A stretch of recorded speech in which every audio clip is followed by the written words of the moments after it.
नमस्कार बंधूंनो, तुम्हा सर्वांचं आपल्या या आजच्या व्हिडिओमध्ये स्वागत आहे.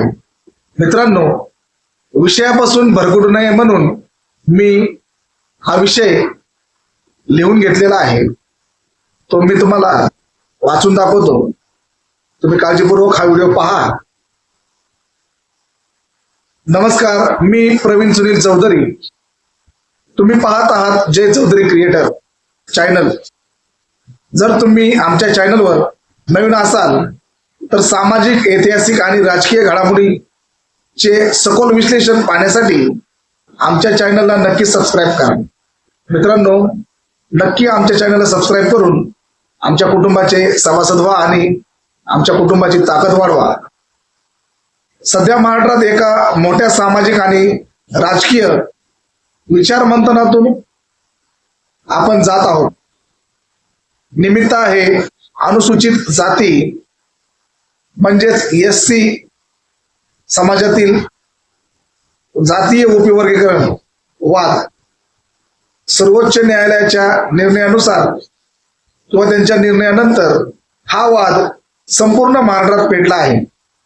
एकीकडे मातंग समाजाचा असा दावा आहे की अनुसूचित जातीमधील वंचित घटकांना न्याय मिळवण्यासाठी हे उपवर्गीकरण झालेच पाहिजे. मातंग समाजाच्या नेत्यांच्या मते राज्यातील 58 जाती आमच्या या मागणीच्या बाजूने आहेत आणि ते एकत्र लढत आहेत. पण दुसरीकडे या उपवर्गीकरणाला बौद्ध म्हणजेच महार समाजाकडून तीव्र विरोध होत आहे. हा समाज आक्रमकपणे रस्त्यावर उतरला असून उपवर्गीकरणामुळे दलित समाजात फूट पडेल अशी भीती व्यक्त केली जात आहे. या विरोधासाठी सध्या मुंबईत आणि मंत्रालयावर भव्य मोर्चे धडकत आहेत. मित्रांनो, बौद्ध समाज या उपवर्गीकरणाच्या विरोधात का आहे? कारण हा संपूर्ण घटनाक्रम किंवा ही संपूर्ण प्रक्रिया संविधानाच्या विरोधात आहे आणि संविधान हे सर्वोच्च या देशातील एक भाग आहे, घटक आहे. संविधानानुसारच आपला देश चालतो आणि संविधानाला मानणारे हे बौद्ध समाजाची लोक आहेत. बाबासाहेबांनी आम्हाला संविधानाच्या माध्यमातूनच आरक्षणारूपी कवच कुंडले दिलेली आहे. त्याच्या रक्षणासाठी हा समाज या उपवर्गीकरणाला विरोध करत आहे. कारण असंविधानिक हा प्रश्न आहे किंवा हा पेच आहे. पुढे बघा. पण प्रश्न असा निर्माण होतो की मातंग समाजाचा 58 जात सोबत असल्याचा दावा कितपत खरा आहे? कारण जमिनीवरची परिस्थिती काही वेगळीच चित्र दाखवत आहे. नुकत्याच समोर आलेल्या घडामोडीनुसार अनुसूचित जातीमधील एक महत्वाचा घटक असलेल्या ढोर समाजाने या उपवर्गीकरणाला पाठिंबा देण्यास स्पष्ट नकार दिलेला आहे. ढोर समाजाचे महाराष्ट्राचे अध्यक्ष आदरणीय फुलपाखरे साहेब आणि इतर प्रमुख नेत्यांनी उघडपणे उपवर्गीकरणाच्या विरोधात भूमिका घेतली आहे. ढोर समाज या मागणीच्या विरोधात बौद्ध समाजाच्या सोबत खांद्याला खांदा लावून उभा आहे आणि मंत्रालयावर जाणाऱ्या मोर्चामध्ये सक्रिय सहभाग घेत आहे. ढोर समाजा व्यतिरिक्त चांभार समाजातील काही प्रमुख नेते आणि इतर संघटनाही या उपवर्गीकरणाच्या विरोधात सावध भूमिका घेत आहेत. ढोर समाजाच्या नेत्यांची नेमकी भूमिका काय आहे, ते या उपवर्गीकरणाला विरोध का करत आहेत हे सविस्तर समजून घेण्यासाठी हा व्हिडिओ शेवटपर्यंत नक्की पहा. चला तर मग ढोर समाजाच्या नेत्यांनी या विषयावर नक्की काय मत मांडले आहे त्यांचा तो थेट व्हिडिओ आपण सुरुवातीला पाहूया. आणि आपण बघा मित्रांनो, त्यांच्या नेत्यांनी या व्हिडिओच्या माध्यमातून त्यांची भूमिका स्पष्ट केलेली आहे आणि उघड उघड त्यांनी या उपवर्गीकरणाच्या विरोधात त्यांचं आपलं मत मांडलेलं आहे आणि बौद्ध समाजाच्या बाजूला किंवा बाजूने उभं राहून ते या उपवर्गीकरणाच्या विरोधात तो आपला लढा देत आहे. कृपया करून संपूर्ण व्हिडिओ पहा, तरच आपल्या लक्षात येईल की त्यांचंही मत काय आहे. त्यांनी आपलं मनोगत मांडलेलं आहे व कशा प्रकारे हे उपवर्गीकरण आपल्याला घातक आहे हे त्यांनी या व्हिडिओच्या माध्यमातून समजून सांगितलेलं आहे. कृपया करून हा व्हिडिओ तुम्ही संपूर्ण पहा, जेणेकरून तुमच्या लक्षात येईल. चला तर जास्त वेळ न लावता आपण पाहूया ढोर समाजाच्या त्यांचं म्हणणं काय आहे की या उपवर्गीकरणाच्या विषयी हे आपण पाहूया. कृपया करून व्हिडिओ संपूर्ण पहा. जय भीम, जय संविधान, जय भारत.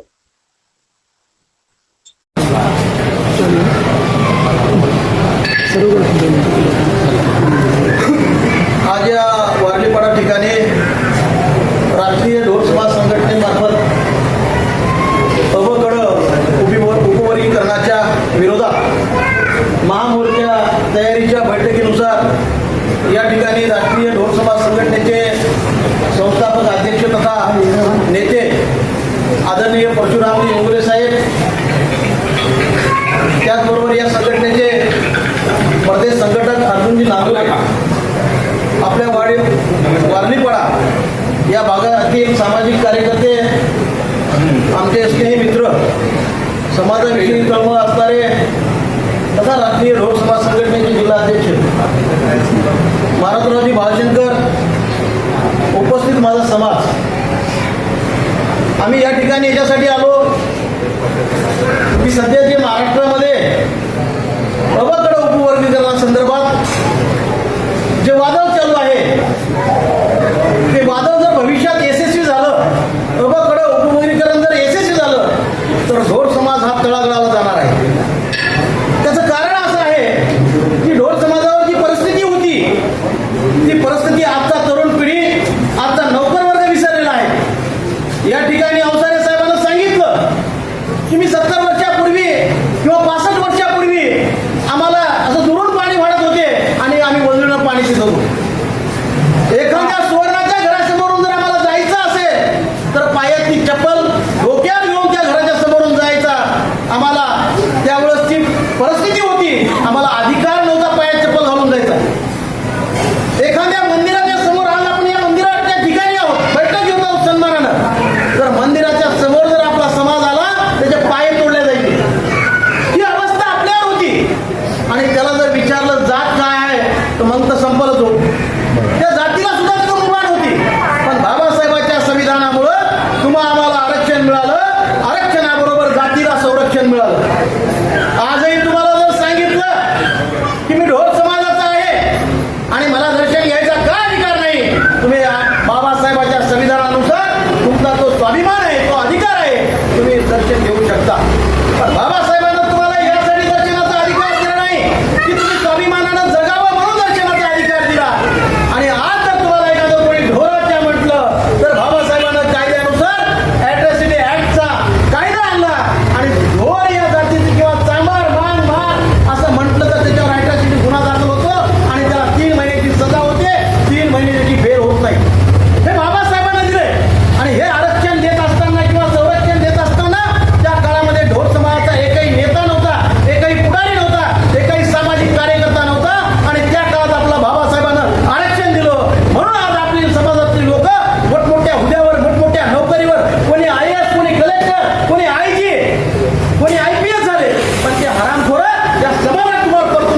जायची मुभा होती, गावात यायची मुभा होती नव्हती आणि कोणी आपला जीव सुद्धा घेत नव्हतं. आणि त्या काळात सुद्धा माझ्या महार समाजाला अर्थात आताच्या बौद्ध बांधवाला जसा पाठीला झाडू होता, गळ्यात मडकं होतं, त्याच्यापेक्षा आपली वाईट अवस्था होती.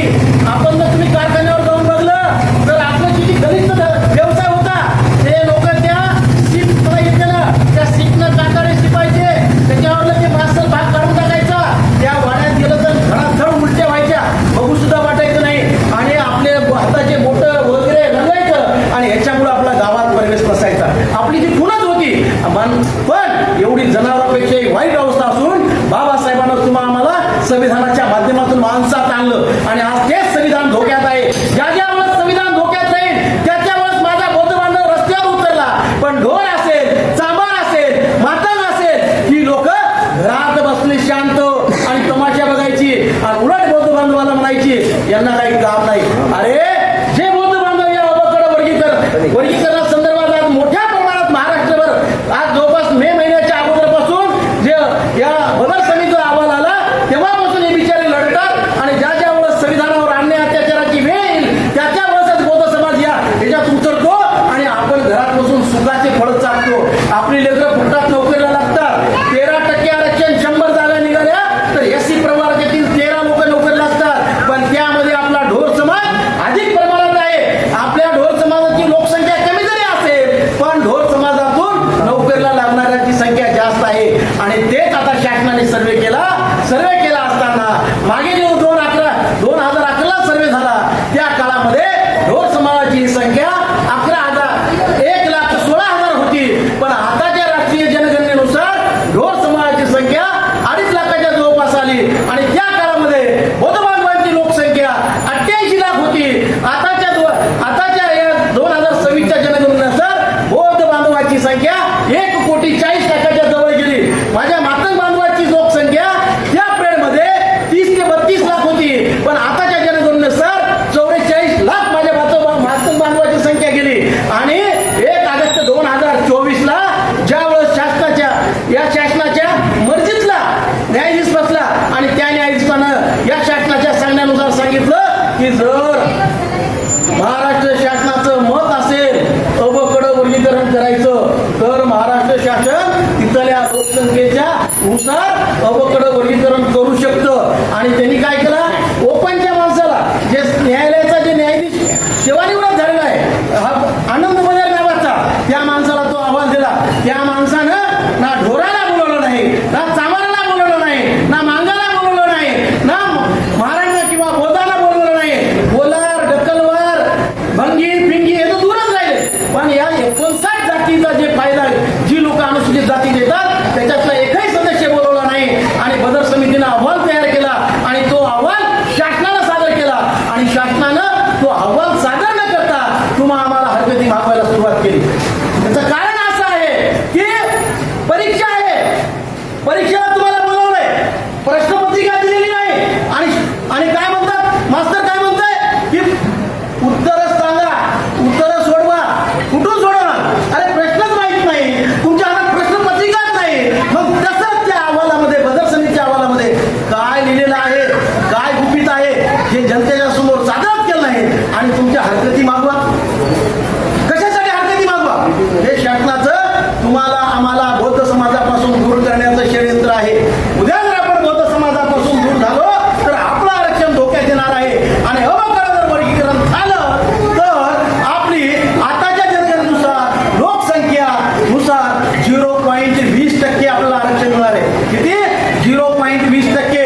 आणि त्यामध्ये जर घेतलं इतर समाजाच्या लोकसंख्येनुसार, बौद्ध समाजाच्या लोकसंख्येनुसार, मातंग समाजाच्या बौद्ध संख्येनुसार, चर्मकार समाजाच्या बौद्ध संख्येनुसार ढोर समाजाची लोकसंख्या कमी जरी असेल तर ढोर समाजाचे लोक लोकसंख्येपेक्षा जास्त नोकरी आहेत.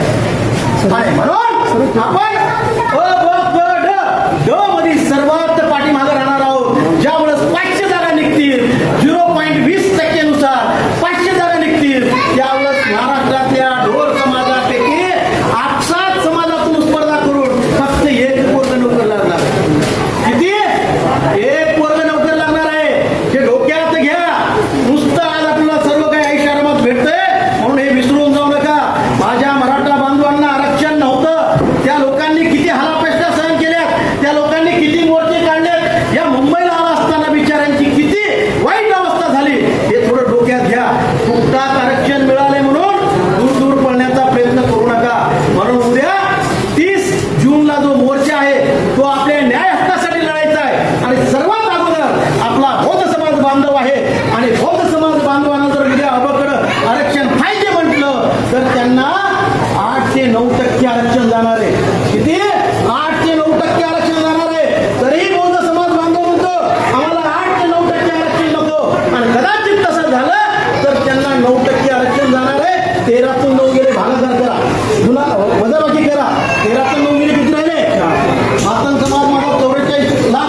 नोकरीला लागणार नाही, तुमचा नातू नोकर लागणार नाही, तुमचा पंतू नोकर लागणार नाही, मग चुकून काय फायदा. आणि याच संदर्भात शासनाने याच्या अगोदर जेव्हा 2014ला शासन सत्तेवर आलं, आम्ही शासनाच्या विरोधात नाही, आम्ही कुठल्याही पक्षाचे नाही, आम्ही फक्त सामाजिक संघटनेचे कार्यकर्ते आहोत, राष्ट्रीय ढोर समाज संघटना महाराष्ट्रीय संघटनेचे कार्यकर्ते आहोत, आम्ही समजे चारी गटातले भाऊ आहोत.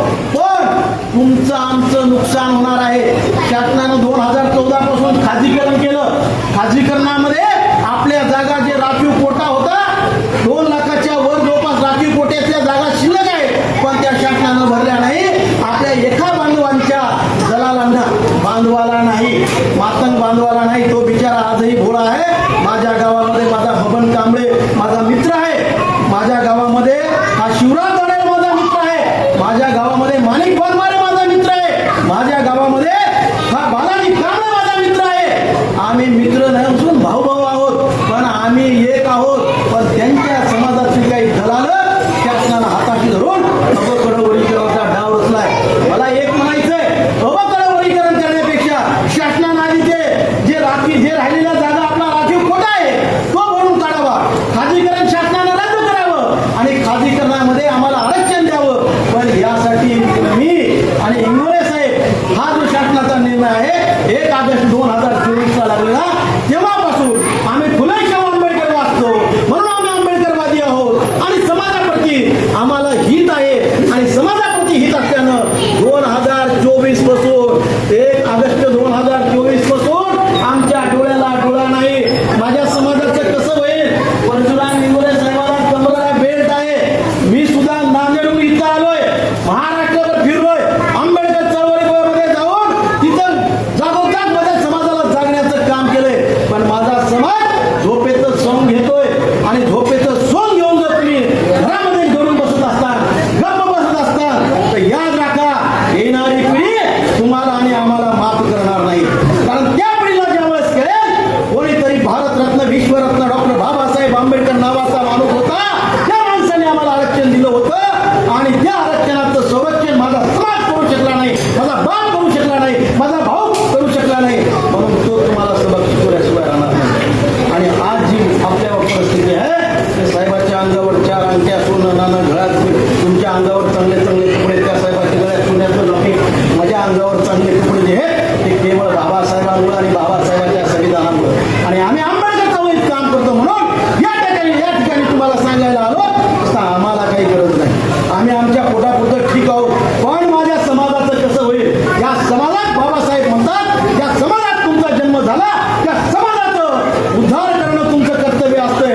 म्हणून बाबासाहेबांना सांगितलेल्या, फुले शाहू आंबेडकरांनी सांगितलेल्या, छत्रपती शिवरायांनी सांगितलेल्या विचाराला जागण्याचं काम करावं, म्हणून आम्ही या ठिकाणी तुम्हाला जागं करण्यासाठी आलो. प्रत्येकाला बोलवावं लागले, प्रत्येकाला फोन करावा लागले. इथं भालशंकर साहेब बसले, त्यांनी बऱ्याच जणांना फोन लावला, इथं नांदुरे साहेब बसले, बऱ्याच जणांना फोन लावला, पण एकही समाज बांधव पटकन यायला तयार नाही. या ठिकाणी जर तंदुरीचा कार्यक्रम असता तर लोक मावली नसते, हा ही पंगत उठली, ही पंगत उठली, अशी लोक झाली असती. मित्र हो, डोळे उघडा, झोपेचं सोंग करू नका, खूप वाईट दिवस येणार आहेत, अवघड दिवस येणार आहेत. म्हणून तुम्हाला एकच या ठिकाणी आव्हान करायला आलोय. बौद्ध बांधव आपल्या सोबत आहे, बौद्ध बांधव सोबत असल्यामुळं त्यांनी सुद्धा माझ्या या अनुसूचित जातीचे 59 जाती बरोबर आम्ही राहायला तयार आहोत. आम्हाला अबकडवळीकरण नको, पण त्यांनी जर अबकडवळीकरण मागलं तर 9% आरक्षण त्यांना जाणार आहे.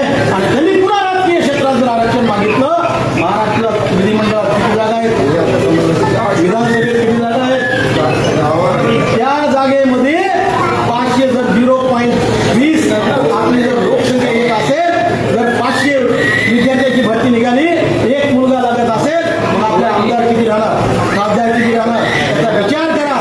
बाबासाहेब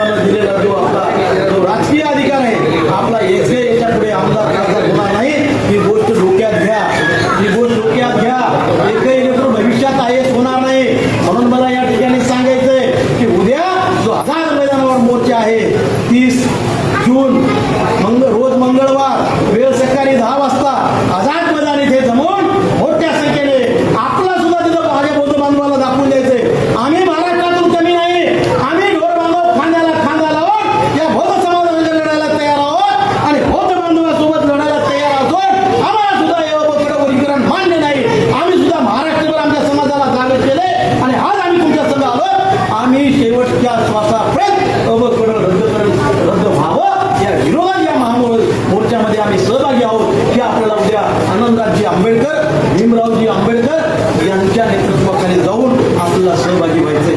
म्हणून समाजाला जाता जाता एकच कल्पनेची विनंती आहे. आणि ज्यावेळेस बाबासाहेब आंबेडकरांचं लेकरू वारलं ना, त्यावेळेस बाबासाहेबांच्या लेकराला कपनाला सुद्धा कपडा नव्हता.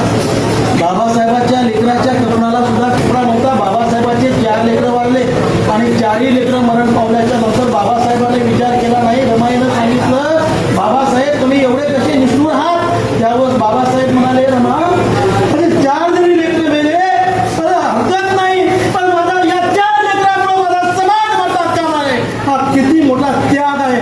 का मला कळत नाही? का येण्याचं कातडं पांघरला हेच आम्हाला कळत नाही. परशुरामजी इंगोले साहेब या ठिकाणी सांगतात, अरे एक व्हा. काय परशुराम इंगोले साहेब जोपर्यंत जिवंत आहेत तोपर्यंत तुम्ही त्यांचं ऐकणार नाही? काय ते मेल्याच्या नंतर मग त्यांचा फोटो लावून एक इंगोले नावाचा माणूस होता असं करणार? जर घरात उंदीर निघाल्याच्या नंतर तुम्ही त्या उंदराला मारण्याचा प्रयत्न करता, घरात साप निघाल्याच्या नंतर त्या सापाला मारण्याचा प्रयत्न करता, आणि ज्यावेळेस एखादा दगडाचा साप, चिखलाचा साप, इतर साप असेल त्याला दूध पाजवण्याचं काम करता, त्याची पूजा पाठ करण्याचं काम करता. उंदीर निघाला असेल हे आमच्या गणपतीचं वाण आहे त्याची पूजा करता. मग काय तसंच इंगोले साहेबाचं तुम्ही मेल्यावर त्यांची पूजा करणार, मेल्यावर त्यांना विचारणार ह्या माणूस महाराष्ट्रभर पायाला भिंगरी लावून माझ्या समाजासाठी लढतो याची जाण तुम्ही ठेवा. आणि आज आम्ही या ठिकाणी राष्ट्रीय ढोल समाज संघटनेचा एक सामान्य कार्यकर्ता म्हणून मी या ठिकाणी मी सुद्धा 10 वर्ष लोहा येथे नगरसेवक होतो. मी काही लहान माणूस नाही आणि मी वयाच्या 12 वर्षातून आंबेडकर चळवळीत काम करतो. म्हणून मी इथं माझा स्वतःचा पैसा, मला कोणी रुपये दिला नाही, मी माझा स्वतःचा पैसा, घामाचा रक्ताचा पैसा खर्च करून इथं काल मुंबईला आलो. इंगोले साहेबाबरोबर कुर्ला असेल, घाटकोपर असेल, दिघा असेल आणि लोकमान्य नगर असेल, ज्या ज्या ठिकाणी आपला समाज आहे त्या त्या ठिकाणी जाऊन मी या छोटेखानी सभा घेतल्यात. म्हणून मुंबईमध्ये आपला समाज महाराष्ट्रात जेवढा राहत नाही तेवढा मुंबईत राहतो. म्हणून सर्वांना जाता जाता हात जोडून विनंती करतो, जर भविष्यात तुम्हाला आम्हाला जर जगायचं असेल, तुम्हाला आम्हाला जर जिवंत राहायचं असेल, सन्मान जागृत ठेवायचा असेल तर उद्याच्या या महामोर्चामध्ये तुम्ही सहभागी राहा एवढंच या ठिकाणी आवाहन करतो. आणि माझं लांबलेलं जे 2 शब्द आहेत या ठिकाणी आवर्त घेतो. जय कक्कय्या, जय रविदास, जय भीम, जय संविधान, जय भारत. धन्यवाद.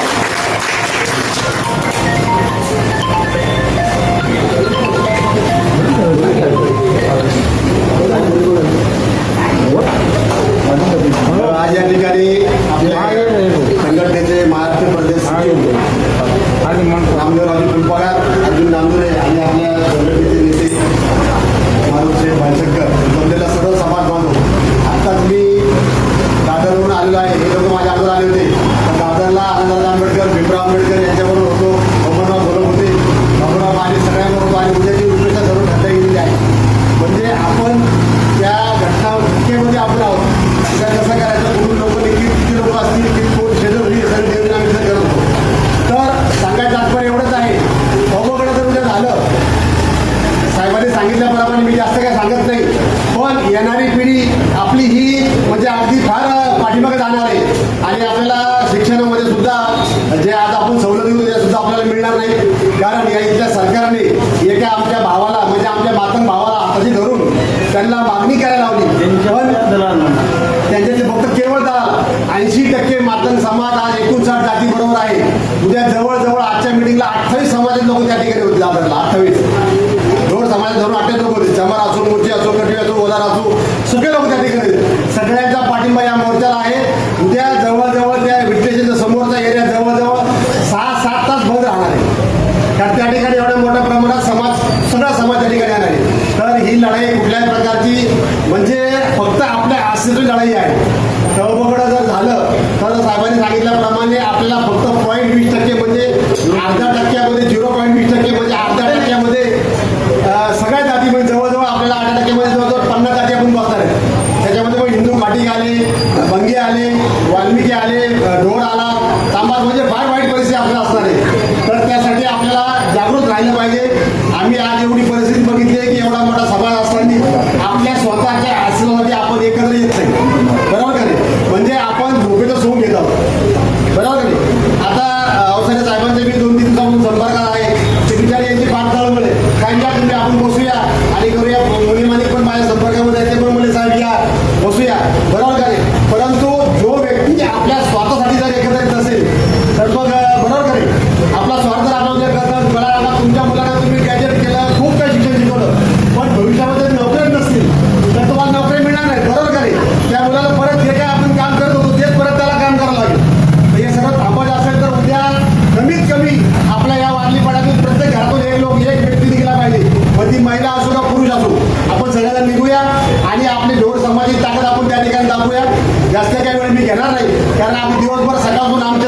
दौरे चालू आहेत, कुठे जेवण मिळते कुठे नाही मिळते, बरोबर का नाही? तर जास्त काही वेळ घेणार नाही आणि महाराष्ट्र बाळशंकर 10-10:30 वाजेपर्यंत ठाणा पोलीस स्टेशनला सर्वांना एकत्र घेऊन येतील. मीडियामधून दोन बस निघणार आहेत, बरोबर का नाही? लोकमान्य लोक बस आले गेले, पण आपण 10:30 पर्यंत तिथं पोलीस स्टेशनला या आणि सर्वांनी आपल्या स्वतःसाठी या. ज्याला वाटत आलं माझ्या मुलांना शिक्षण क्षेत्रामध्ये नोकरी मिळते त्यांनी कृपा येऊ नका, कारण याच्यामध्ये काही आपला वैयक्तिक स्वार्थ नाही. तर जास्त काही वेळ तुमचा घेणार नाही. जय गणेश. खूप अवघड आहे. सगळ्यांचे आभार. राष्ट्रीय रोड समाज संघटनेच्या मार्फत आम्ही तुम्हाला अजून एकदा विनंती करतो, यावं यावं यावं. उद्या तुम्ही मोठ्या संख्येने आझाद मैदानावर या. आपल्या हक्काचं आणि आपल्यासाठी महत्वाची आणि आनंदाची बातमी अशी आहे की अनुसूचित जातीतील जे 29 आमदार आहेत महाराष्ट्र विधानसभेमध्ये, त्यापैकी 27 आमदारांनी अवकडाच्या विरोधात मुख्यमंत्र्यांना पत्र दिलं आहे. ते पत्र आत्ताच राजकुमारजी बडोले साहेबांकडे आहे. ते उद्या मुख्यमंत्र्यांपर्यंत पोहोचवलं जाईल. मुख्यमंत्र्यांपर्यंत पोहोचलं अशी बातमी आहे. आणि उद्या जर